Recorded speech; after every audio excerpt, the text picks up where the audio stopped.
everyone, and welcome back to Two Guys Watching Football, where we're going to go back into the film room. You guys had so much fun with Tyler Linderbaum's film that I said, hey, let's go back and look at Daniel Faalale. So I just kind of want to give some context to Faalale. I've been noticing that it's been kind of quiet on Faalale talk coming out of camp. Not a lot has been said.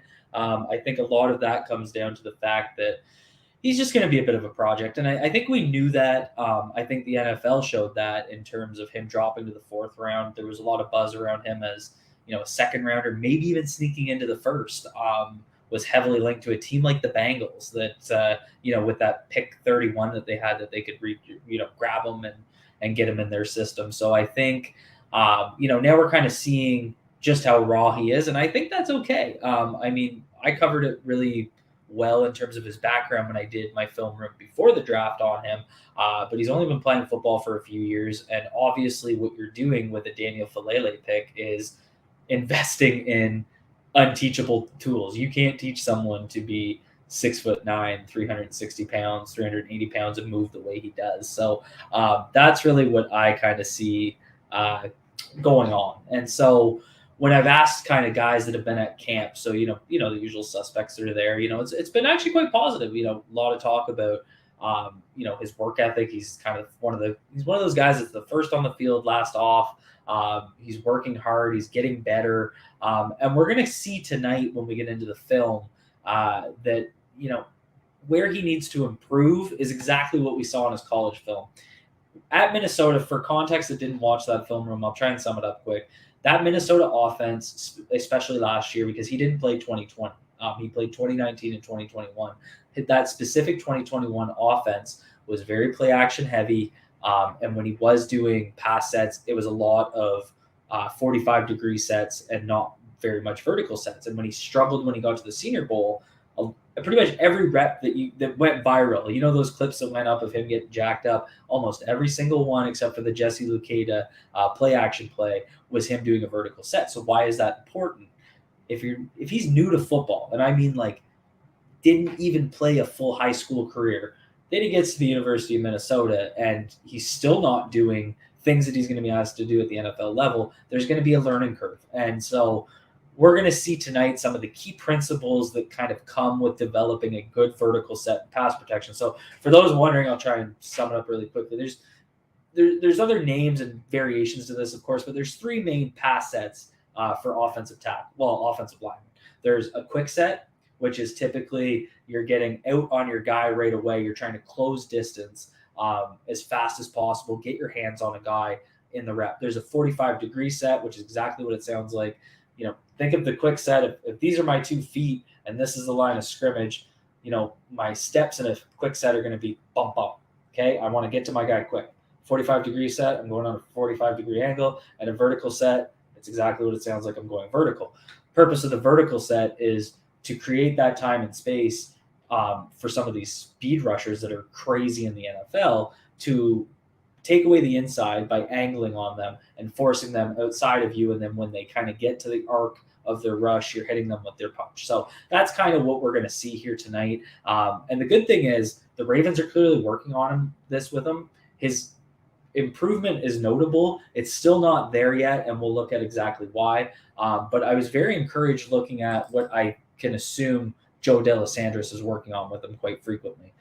So, I guess this is, I don't want it to sound that I'm negative on him because I'm not, but I think we need to monitor our expectations. There's a lot of talk of, he could take over the right tackle spot the way Orlando Brown Jr. did. I don't think we're going to see that in his rookie year, but I certainly think he can get there. So let's get right into the film. I pulled 7 clips across 3 series. I'll kind of tell you when we switch series because I think it's important. So let's jump into it here. Let me make this bigger so I know where I am. So Faalale obviously playing right tackle here. This is against, I can't remember who, but here. Okay, so let's watch him here, right tackle. He's beside Isaiah Likely. We'll watch it, then we'll go back. So you can kind of see there. What I like in this one is he kind of comes out of his stance quite quickly, and you can see him going back. with pretty good foot speed. So he comes out of his stance quickly. That's important because that's going to be a common theme here tonight. One of the most important things, first thing you'll hear from offensive line coaches, get out of your stance and get moving. So you see it here. He's back. He's nice and square. But what he does here is he doesn't get his punch out. And so you can kind of see the defensive lineman, and I can't see the number, gets that inside hand or outside hand of his left arm down on the elbow of Faalale. And so what you see here, right there, he torques him because he got up under his pads. So what Faalale did wrong here, he had good footwork and he got back to his spot. He had a good set point, but he didn't deploy his length well enough. We'll say his punch timing seems slow to me. So now he's up under him, and you'll see him work his right hand into Faalale's inside shoulder pad right there. See? So he's took his left hand and he worked that control, and then he had his right hand low too, and he got it up under the armpit. If you guys heard me talking about Linderbaum, I kept talking about how Linderbaum was able to get into guys' armpits. That's a great way to create leverage, and it's really hard. Once you get your arm up and he's holding you like this, refitting your hands becomes it's like getting in like a full Nelson or a half Nelson in wrestling. You lose your arm control and your ability to counter. So that's kind of what happens here. And then he's able to kind of, I thought Faalale did a really good job there at the end. And this is where I think he's going to have a nice margin for error because he's so big, he's so wide, and he's super strong. So watch what happens. So there he loses leverage, gets out leverage, but then he just kind of sits there. And so we did see the quarterback roll out and throw the ball. But, like he kind of ended the rep really well. So that speaks to his margin for error because he's so big and so wide, which I think is really good for him. And it's going to work really well for the Ravens. So here we get into the next play. So this is still on the first series. So we're going to see a deep set out of the pistol from the quarterback. He's going to take a 3-step drop. This is where I think one of the biggest criticisms I had of him in the stadium practice is watch how slow he comes out of his stance, and then we'll look at the rest. See how he's just noticeably slower. And so this is important because you should typically know the type of drop your quarterback's going to take. So if he's taking a deep drop, you got to get out of your stance and protect the arc. So what he did there was he just comes out slow. He's kind of laboring a little bit. Doesn't look quite as fluid as the other one. But also it looks like in the pre-snap alignment here, Kyle Hamilton, Malik Harrison has stepped up here as a linebacker, and I believe this outside linebacker is now further outside.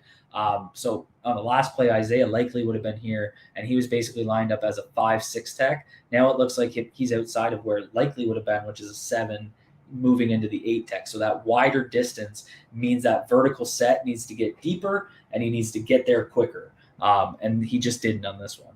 So, again, the ball came up.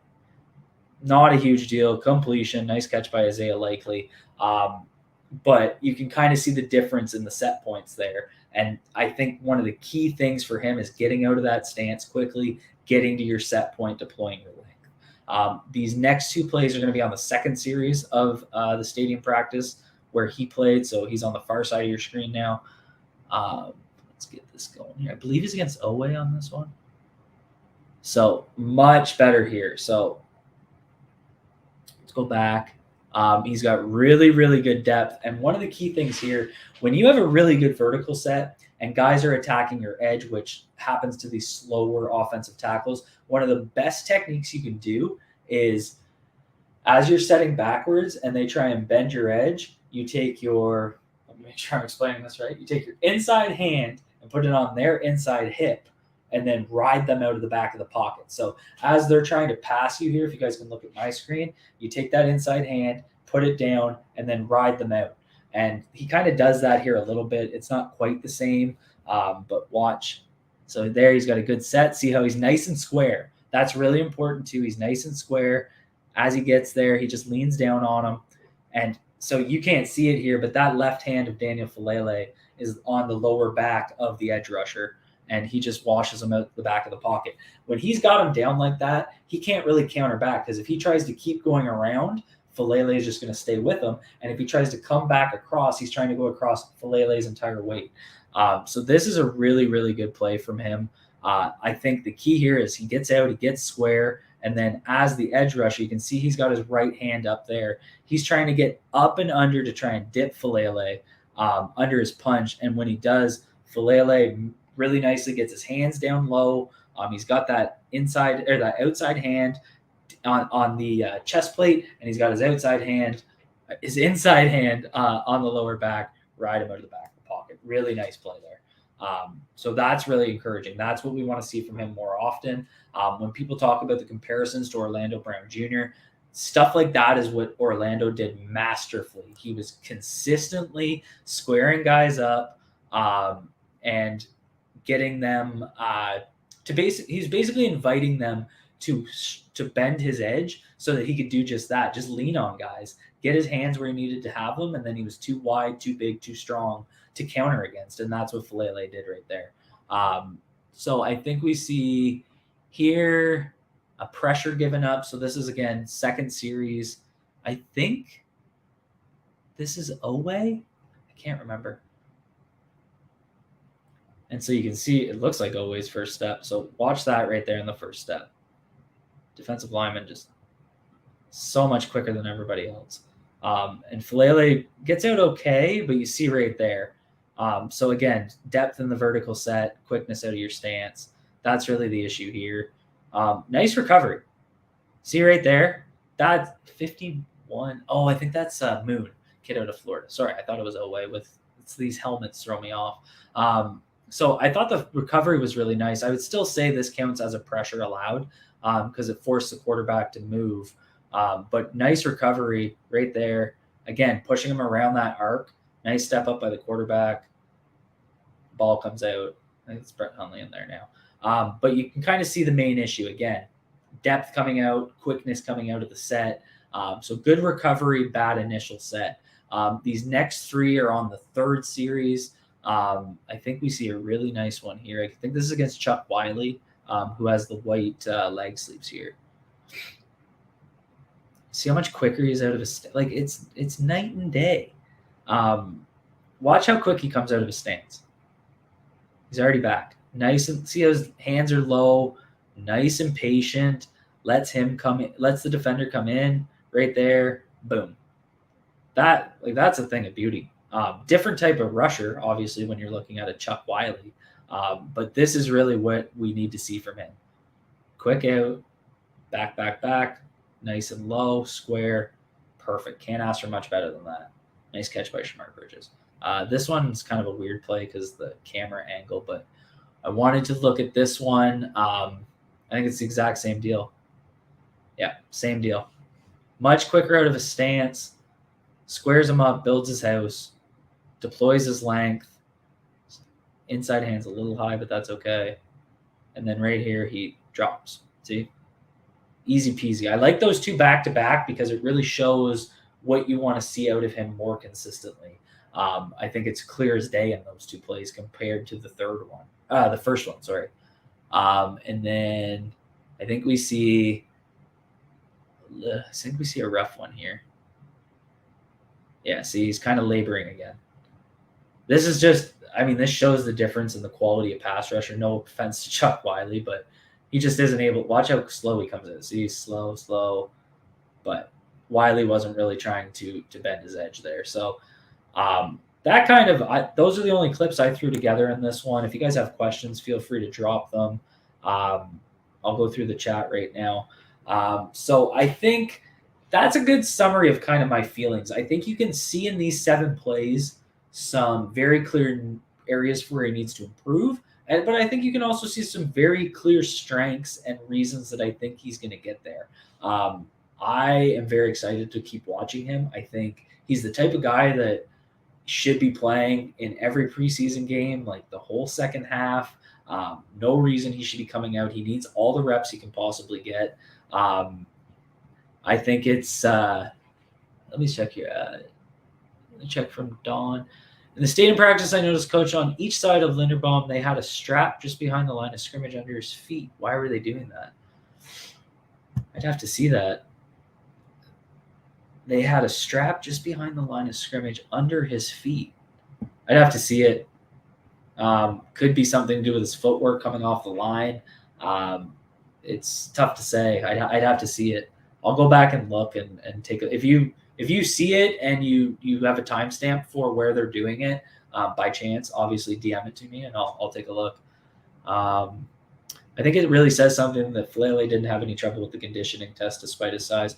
I agree. I think that was really impressive. The fact that, it took Ben Cleveland a week and people kept saying, he's so big. He's got to do those 25-yard sprints and he's got to get to the line, get down, and then get back. I mean, Faalale didn't have any issues. I did notice as the practice went on, specifically in his series, he was laboring a little bit but I mean, that's going to come. He's going to need that type of thing. And that's why I think it's so important for him to play a lot this preseason. So I'm really hoping that's what we see. I want lots of tape to kind of look at. And I'll just will do, Cole. I'll tweet the 10. Thanks, Don. I appreciate that. I'll take a look. I'll just kind of wrap this up here. So really, what are the key takeaways? I think the most important thing is, first off, we're seeing Faalale work on his vertical set. We're seeing him show reps where he's doing it well. I think that's very positive. I think there's still reps where it's inconsistent and he needs to get a little bit more quickness coming out of his stance. I think that's one of the easiest ways for him to find success consistently is just be quick out of his stance, stay low, and stay patient. I noticed he has great length. He's got long arms, but he really struggled with deploying it at times, not just in the stadium practice, but on his college film as well. And I think a lot of it is getting square. If he can just get to that point where he can get out of his stance, square up defenders, and deploy his length, I think he's really going to find success as a pass protector. So that's all I have for you guys. Thank you so much for dropping in. If you guys can all do me a favor, there's 22 of you in here right now. Everyone look in the bottom left corner, hit that like button. It means a lot to me. Thanks so much. Be good to yourselves. Be good to each other. Peace out, everyone.